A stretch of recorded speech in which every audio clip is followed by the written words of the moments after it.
नमस्कार, स्वागत आहे तुमचं प्रीतीज किचनमध्ये. आज मल्टीपर्पज अशी शेजवान चटणी बनवली आहे सगळ्यांच्या आवडीची आणि खूप मस्त झाली आहे. तर रेसिपी सुरू करूया.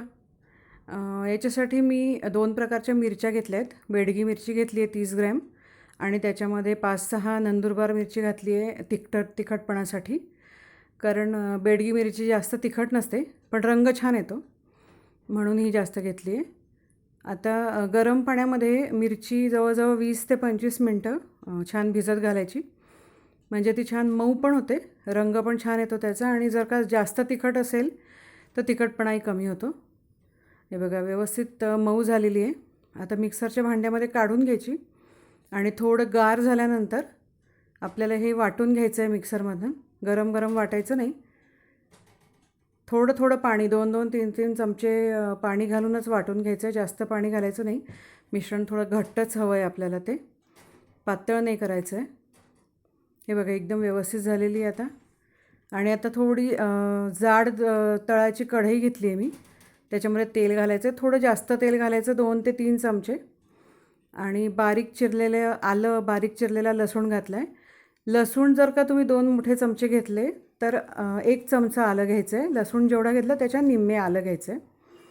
आणि अर्धा कांदा किंवा मीडियम साईजचा असेल तर 1 कांदा बारीक चिरून घेतला आहे. हे सगळं आपल्याला खूप छान बारीक चिरून घ्यायचं आहे. मिक्सरमध्ये वाटायचं नाही आहे किंवा कुटूनही घ्यायचं नाही आहे, पण चिरून घ्यायचं आहे छान एकदम बारीक. आणि तेलामध्ये एक 4 ते 5 मिनटं परतायचं आहे. खाली लागू द्यायचं नाही. गॅस बारीकच ठेवायचा आहे, मंद गॅसवर करायचं आहे हे सगळं. एक 4-5 मिनटातच कांदा व्यवस्थित ट्रान्सफरन्स होऊन जातो एकदम. मग त्याच्यानंतर त्याच्यामध्ये मी कोथिंबीरीच्या ज्या काड्या असतात आपल्या कवळ्या काड्या, त्या बारीक चिरून घातल्या आहे. याच्याने खूप छान टेस्ट येते चटणीला. आणि परत एक अर्धा मिनिटभर छान परतून घ्यायचे. आणि आता याच्यामध्ये आपली जी वाटलेली मिरची होती आपण, ती सगळी मिरची घालून घ्यायची आणि नीट मिक्स करून घ्यायचं आहे. हे मिश्रण सगळं व्यवस्थित मिक्स करून घ्यायचं आहे. मिक्सरच्या भांड्यामध्ये जे काही थोडेफार लागलेलं असेल त्याच्यातसुद्धा पाणी घालून व्यवस्थित हलवून ते पाणी पण मी याच्यात घालणार आहे. जवळजवळ अर्धा वाटी पाणी याच्यामध्ये नंतर मिक्स करायचं आहे. कारण जेव्हा ही शिजायला लागते, जसं जसं शिजतं ना हे मिश्रण, तसं तसं ती आणखीन घट्ट व्हायला लागते. म्हणून आपल्याला हे थोडं पाणी घालावं लागणार आहे. रंग बघा किती मस्त आला आहे. आणि आता ही मंद आचेवर शिजू द्यायची आहे व्यवस्थित.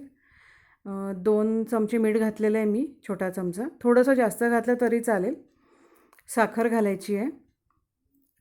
1-1.5 चमचा साखर घातली आहे. आणि 1 चमचा सोया सॉस घातलेला आहे मी इथे. आणि 1 चमचा टोमॅटो केचप घातलं आहे.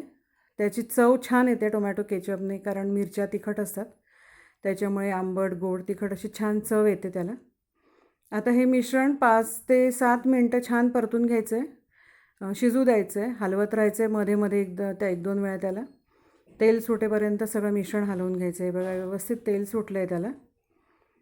आणि भरपूर वेगवेगळ्या पदार्थांबरोबर आपल्याला ही चटणी खाता येते. पराठ्यांबरोबर, धिरड्याबरोबर, सँडविचबरोबर पण खाता येते. त्याच्यामुळे ही मल्टीपर्पज आहे. हे बघा किती छान चटणी तयार होतच आलेली आहे आपली. तेल सुटेपर्यंत परतत राहायचं. मध्ये मध्ये हलवत राहायचं, नाही तर खाली लागू शकते. हे बघा किती छान तेल सुटलं आहे. तुम्हाला दिसत असेल व्यवस्थित त्याचं तेल वरती आलेलं आहे. आता ही चटणी तयार झाली आहे आपली पूर्ण. तुम्ही नक्की करून बघा घरी, सगळ्यांना आवडेल. आता सुट्ट्या लागल्या आहे, मुलांच्या नवीन नवीन फरमाईशी असतात रोज. मग त्याच्याबरोबर ही चटणी खायला एकदम सोप्पा पर्याय आहे हा. हे बघा किती छान तेल वर आलेलं आहे.